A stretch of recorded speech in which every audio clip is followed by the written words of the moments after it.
Hello, my lovely soul, and welcome to Unstoppable Confidence.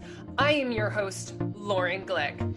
I am here to bring you my energy, my motivational speaking, and me being a confidence mentor. My mission is to inspire women to own who they are, step into their higher selves fearlessly, and live a life with unstoppable joy. On this show, we are going to cover everything from aligning your life to your higher self, setting boundaries, self-growth, and living a purpose-driven life. Let's get you living a meaningful life you cannot wait to wake up to. Stop driving and start living with ease and abundance. Cheers to living a magical life. And I am so grateful to be on this journey with you. Now, let's head into today's episode.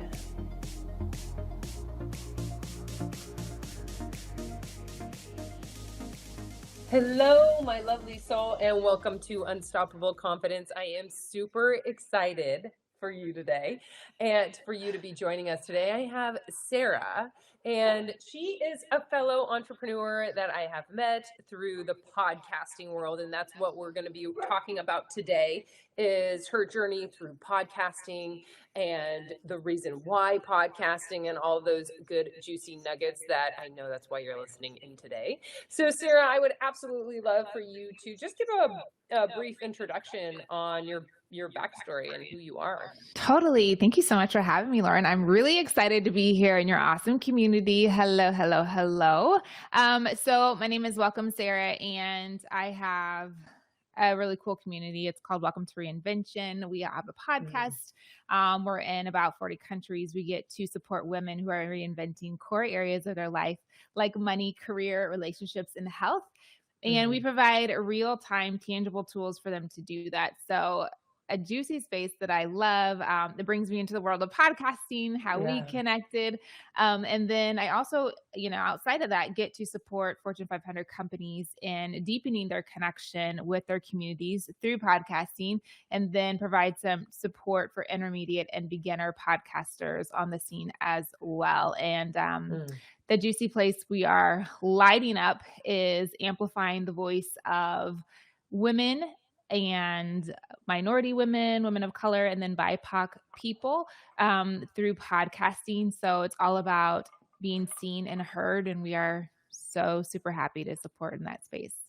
Ooh, I love it. And I just wanted to say, if I hadn't said this, Sarah, thank you for being here today, because you are going to give so much insight. I love interviewing other entrepreneurs because I think it's such a good insight especially me, when I get to learn from you and your journey, and the listeners get to learn as well. And when you said that you worked with Fortune 500 companies, I kind of want to leave that until later because I want to start and go in like chronological order, but I definitely do want you to touch on that as well. But to get started, I just want to know, how did you get started as an entrepreneur? Did you just jump right into podcasting? I didn't. So you want the early story or just maybe a brief, being a little brief on that? Yeah. Okay. So I think I've always been exposed to the world of, entrepreneurship. I have family members who are entrepreneurs and who were super successful kind of before, quote unquote, the times would allow them to be. And so I saw, and they were women, and I saw really strong examples of that, in my own life and with my family. So I was exposed to that. But then I was also equally exposed to corporate America, probably with the same strength. So I kind of had this mixed bag, and I could play in these two places. So I've always, quote unquote, had something on that side, right? Through college, all the different transitions, things like that. There was always something there. But then it evolved, and I have a passion for business. I always say business is the same. No matter what, it's the nuances that change. So if you can learn business, you can go into any sector and you'll be fine. But that's really how I got started, and I love it. I love the freedom, but most importantly, I love the people, and I love being able to support and seeing people get to their goals. Like, that's so fun. Hmm. So when did you start your podcast? Let's start with that journey. Yep. So I started the podcast in officially January 2020, 3 months before the pandemic. Nice. Right. But I had actually started it prior, about 2 years before that. And I ran into a technology platform that I'm not going to name. We may or may not be on it, but and it was not a good experience for me. But in the space of technology, which is why I'm not going to bash them, it evolves so quickly as it relates to podcasting and, and being in the digital space. So, but at that time it wasn't great, and it really delayed the launch of the cast 2 years, if you can believe that. Wow. So yeah, by getting the audios, ripping them down, it was a whole process. Anyway, was able to launch in January, and I was in 3 countries, the United States, Australia, and Canada. And I was so excited just to be in those countries. Who wouldn't be, right? Like, we're already international. Yay. Yeah. So, and then fast forward about 6 months, we hadn't turned 7 months yet. Some kind of way I figured out that, in the back end of the analytics, I figured out that I was in 23 countries, and I just did an ugly cry because I couldn't pronounce all those countries, you know what I mean? It's like some of the Yucastans, those places. I was like, who is over there that found this? God love them. Who is listening to me right now? Sifting through the cast. Yeah. And I just felt so honored just to be able to serve at that level. And that's what it was for me. Yes. Okay. So you just led me to a really great question, because I'm not going to lie right now, Sarah. I'm not the one to do the back end research. And I should, and I want to see, and that's the thing, at the beginning, I was getting updates from Apple and where the podcast was going, but where do you host your podcast, and why did you choose that platform? Ooh, that's a good question. So I host on Podbean. Ooh, okay. I host on Podbean. I've recorded on probably all the platforms, but I've never changed my hosting platform. Interesting. I didn't even know you could do that. Yeah. Sarah, this is going to be good today. Get your notes out. I got my pen. If you didn't notice, I was like, okay. Yeah. So I've never changed my hosting platform, but in terms where my podcasts are stored, but you can actually change it if you want to. And there's different reasons and things like that you should, depending on where you land and where you start. There's some places I would not ever recommend that anyone start at, period. End of conversation.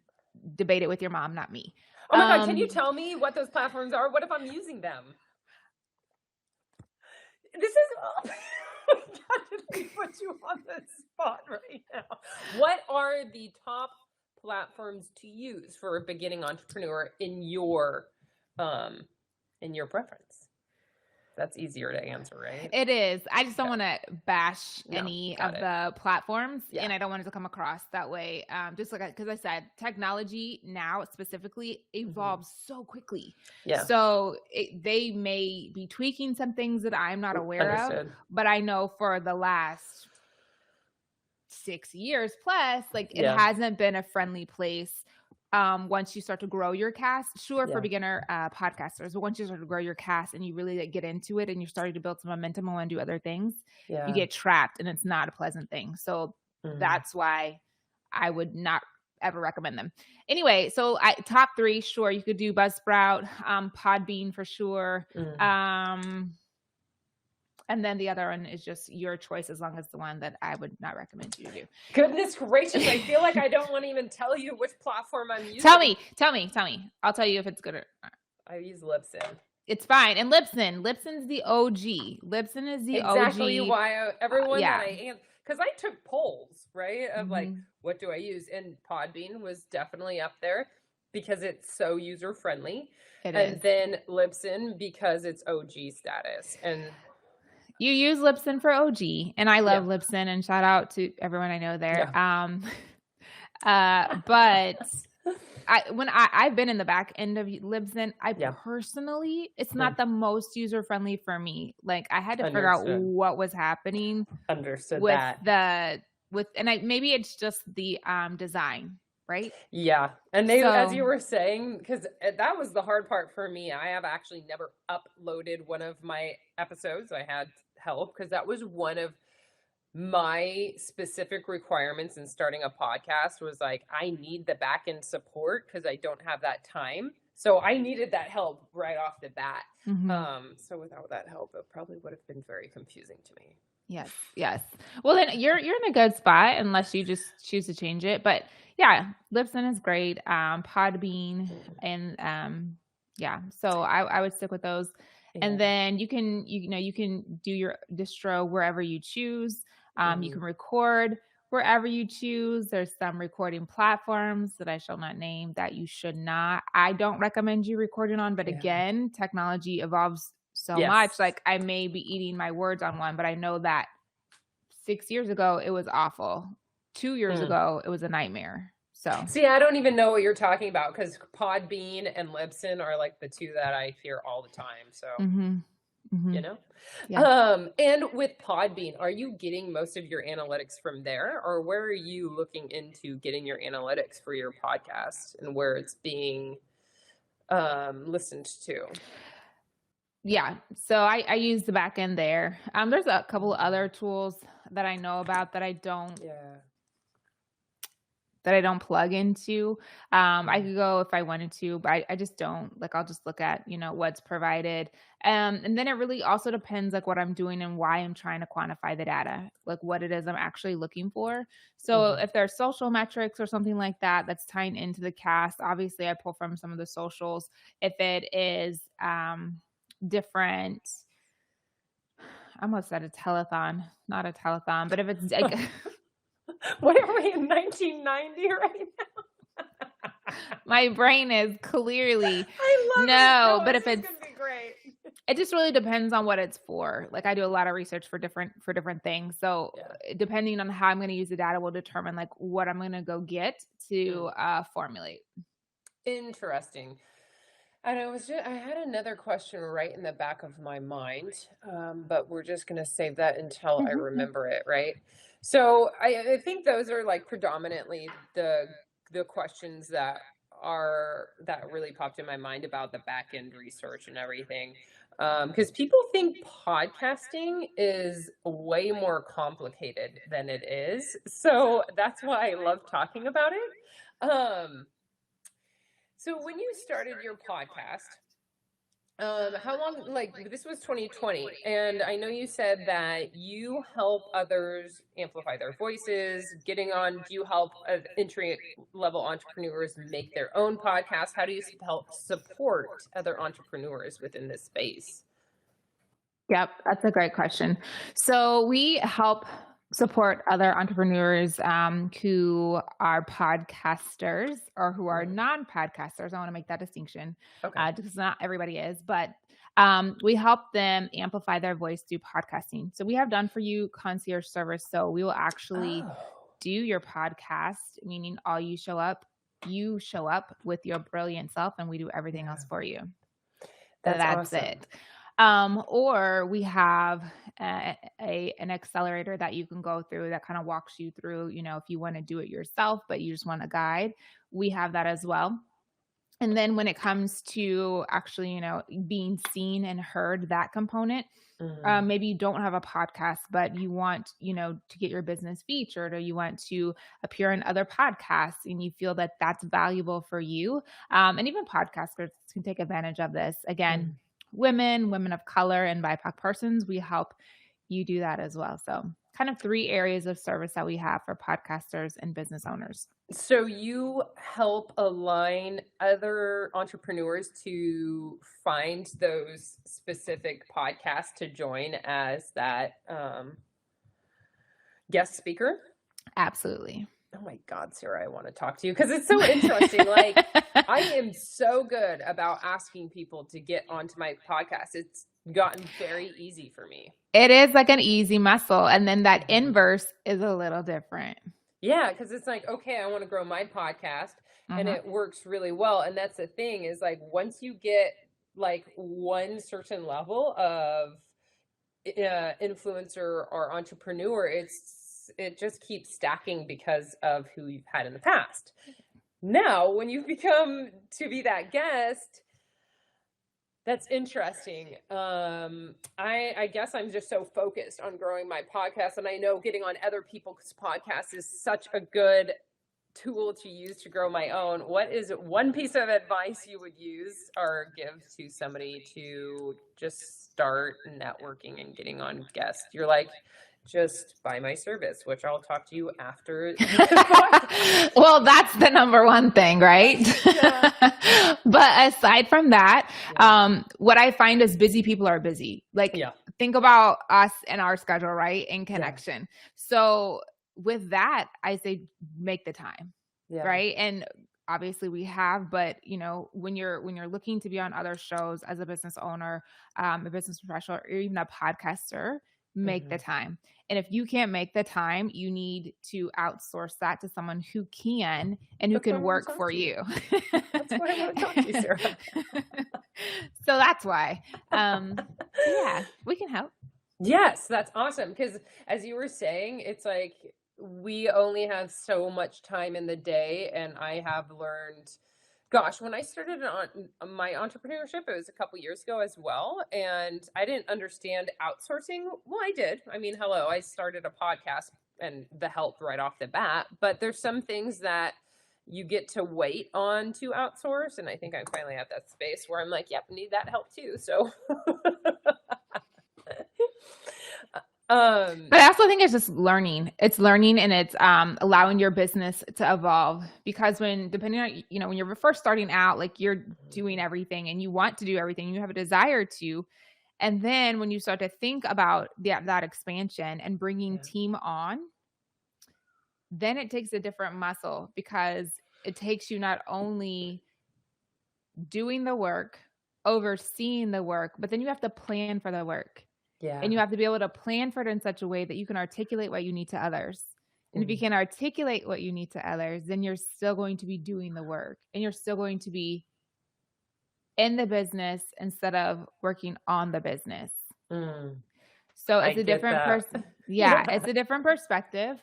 But you have to, and I think that we don't, we hear that message like you just said, but we don't allow for the growth of the message. We don't allow for us as owners to grow into that space, and that's okay. And then we get frustrated, like, wow, I really need this. I really need help. But you haven't done the muscles to get to the place of help, even if that's what you need, you know? And so I just think that there's some grace involved for all of us to allow yourself to grow into that place where you can, okay, I have taken the time, I have made the time, and I have created the plan to articulate to others of what they need to do in order to support me and this business. And then from that place, I can actually take a step back and become an overseer. I can actually become the manager of the business. And then I can actually replace me in that role too. And then, you know, that's how you scale. But we're not necessarily taught about that. We're not taught how to grow or anything like that. And so like the concept of outsourcing becomes foreign, even though we hear about it and it makes sense and we like it, but we're not really sure how to do it. That's so interesting, because that was the dilemma that I was really running through in my head as an entrepreneur, literally the past, 6 months to a year. Because a little bit about me, as my listeners know, I'm retired city fire. So I have always been that person. I haven't always been an entrepreneur. I have always been that person, like, show up to work and get paid. And when I moved into entrepreneurship, I noticed that, I'm doing all the flipping work. And I'm like, I just literally, like, I might as well just work for somebody else at this point. And it's interesting when I watch everyone else, especially beginning entrepreneurs, there's so many solo entrepreneurs that are just working themselves constantly. So that growth phase of understanding when to hire people is such an interesting topic, because that's a tricky one. Becoming an entrepreneur, it's like, how do you even grow? How do you even Mhm. start? And it's all about investing within yourself and in your business, because you have to invest that up front to Mhm. actually get your business to grow. And that Mhm. is like a huge mindset shift that I Mhm. really had to get over, to understand that's where you start owning a business rather than running a business by yourself. Mhm. Working in a business, yes. Yeah. Yeah, there's a difference. And like every business, especially if you own multiple, you Mm, have to be able to know where you are in the life cycle of your business because mm, it's different. So you're going to be at a different stage at every place. If this is your second business, maybe you don't have all the capital just yet, but yeah. it may still be you for like a short time or whatever that is until it generates to grow. So, you just gotta business is an interesting thing. You just have to have a lot of respect for it. I do want to shout out Brandon really quick on the other platform. We see you. He says we're awesome and lots of positive comments over there. So Oh, thanks. Brandon. Thanks. Yeah, you're like, thanks, Brandon. You're the best. So yeah, and that's just so interesting to go back to just the growth of the business and podcasting. So, and I really want to touch on your ability. Like, did you start out in corporate? How did you get intertwined with Fortune 500 companies? When did you start seeing the growth of your business, and how did you transfer over to like being that straight oversight of your business? Does that, I know there's a couple questions in there, Sarah, but Yeah. So that's a layered question. Um, how did I get into the corporate space? So like I said, mhm, I think for me, my foundation is basically 50-50, half mhm. entrepreneurship, half corporate. And Okay. with like the same gusto, the same layering, the same precision and understanding for both of them, to be honest. So I'm kind of a hybrid in that regard. I understand Mhm. both and I am fluid in both. And it's natural. I think I've always been around, the larger companies. Not that there's anything wrong with, some of the smaller ones, but I've always just been Yeah. around the larger ones. And that's where my lessons have come from. So for me, Mm, in terms of navigating that space, knowing the language, knowing how to interact and negotiate and move things like that, I just understand it because mm, I've been there. Um, and been able to leverage some key things around me as well. And yeah. then the entrepreneurship again, that's a piece of me from early on. So it served as a great foundation actually for business. I've, Mm, over the years, I've gone back and forth kind of seamlessly and maybe to some degree having both at the same time, just kind of depending on what was happening. But I love that. When I build companies, I actually build a couple at once. And I know people are like, oh my gosh, you should only build one at one time, focus on one. Yes, yes, yes. Let's get this out the way. There is power when you focus on one thing. I'm not mhm, knocking that. And I think that's great. However, that's not me. It doesn't mean I'm not focused. It doesn't mean mhm, like it's not like you hear some of the conversations. If you can't do that, you're unfocused. That's not what that means at all. My personality, the way I focus actually lends itself to this. Now, what people don't tell you, what they should tell you, but we don't have the conversation on why it's best to focus on one is because eventually, if you don't have enough capital, you're going to run into a capital issue. Or if mhm, you do focus on one, you're going to be able to get to your largest milestone goal that much quicker. mm. And I really So, do like that you start multiple at once, because yes, there's so much talk about like just focus on one thing. But if you're growing, because I really do like traction, do like, not like putting like in there, but I like the idea of traction. And when I mhm, am moving, I have that momentum to even move even more. And when mhm, I stop moving, it's like a whole break, like a huge brake system. And I'm mhm, on this forward momentum right now within my business and doing a couple other things. So it sounds like we're pretty on that same timeline of hey, if you're going to be in this growth phase and you have kind of at least crunched the numbers a little bit, Mhm. and you see that with a lot of, I like to be very conservative with numbers, and you could see that working out, well, hell, why not? Yeah. And it's important. And then there's some caveats to it. Like you wouldn't want to start necessarily a tech health company and then start a restaurant, right? Like just Because those because don't align. your synergies, it's important that your Mhm. synergies are similar, right? If you Mhm. are doing two things that at the same time that are vastly different, you're going Yeah. to have more challenges. But if you're doing um two things at one time that are similar, the Yeah. odds of it working for you and the odds of using that momentum, like you were talking about, and Mhm. being able to kind of have a more seamless growth phase across the board at the same time is like it's exponential. Like, I love it.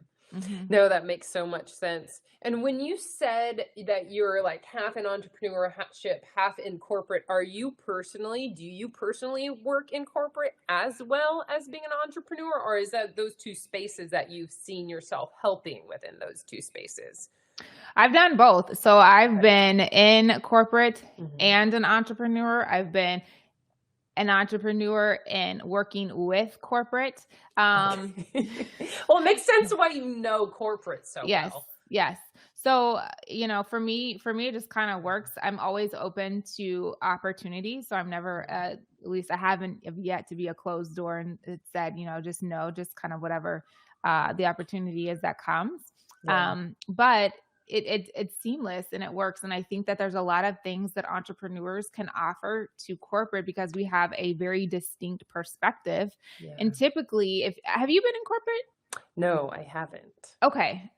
I mean, Well, I currently, and that's the thing is like why I'm kind of digging into it, Sarah, is because I'm into franchising, which has a corporate side. So I'm like, interesting because I help people with podcasting. It's like you're just sparking ideas. So I'll lay this out for you even as an Yeah. example. So fire may not be corporate because I do understand fire as Mhm. well. Fire may not be corporate, but there Wow. are tiers Yes. and regions and things like that to fire. So Yeah. you could, now that you're retired and no longer in it, you could actually Mhm. pull out, but then come back and consult at kind of a corporate level with fire. You see what I mean?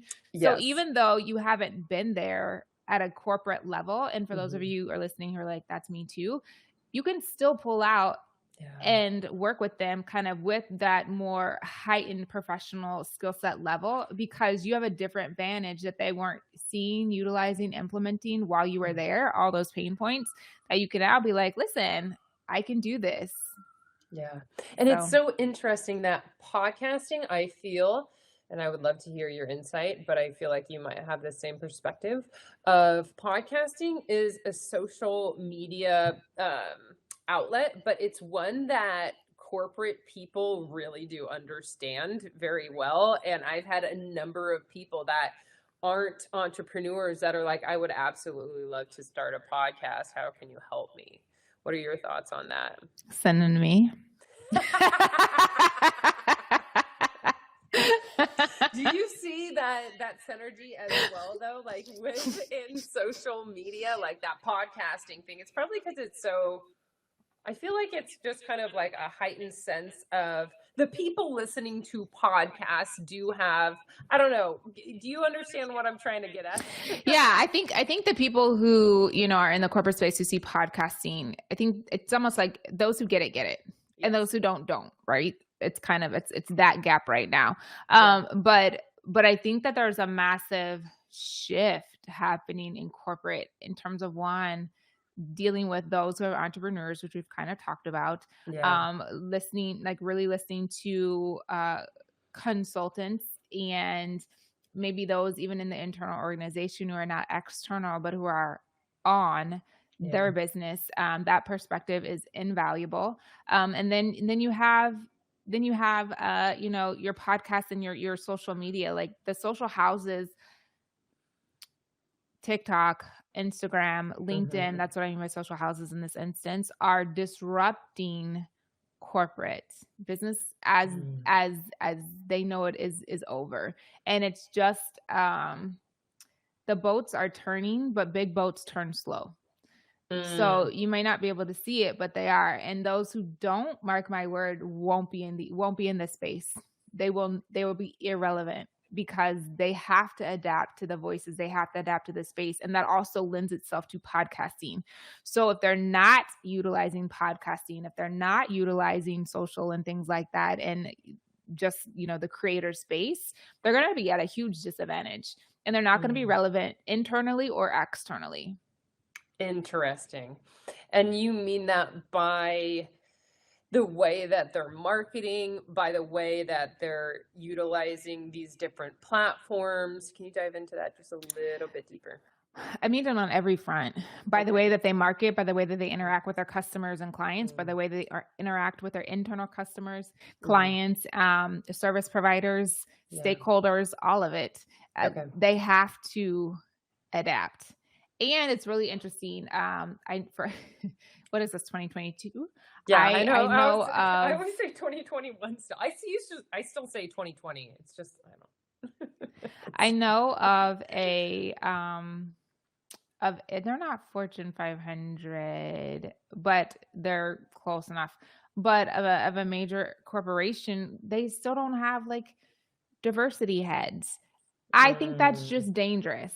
At this point in time, whether you believe in, diversity, equity, and inclusion or not, whether you're interested in closing the gender pay gap, whatever, at this point in time, I think that it would be proactive to simply, fill the positions, make sure you have them on their team, right? Like, who doesn't want a personal trainer on your team to, be ready to attend to the athletes who get hurt? Like, that is crazy.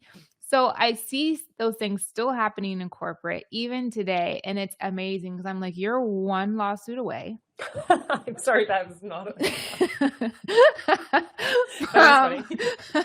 from, demise. And do you really want that in a social culture?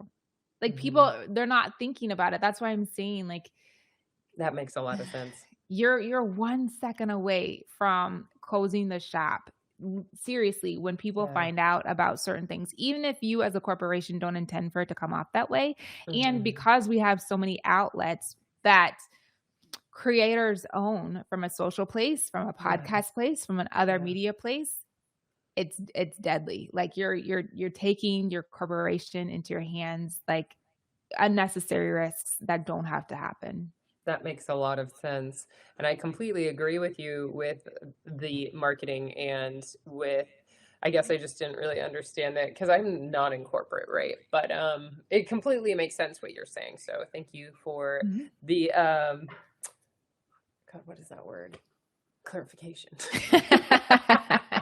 I always forget stupid small words. I swear, my listeners are like, yeah, Lauren, I'll help you finish that sentence for you.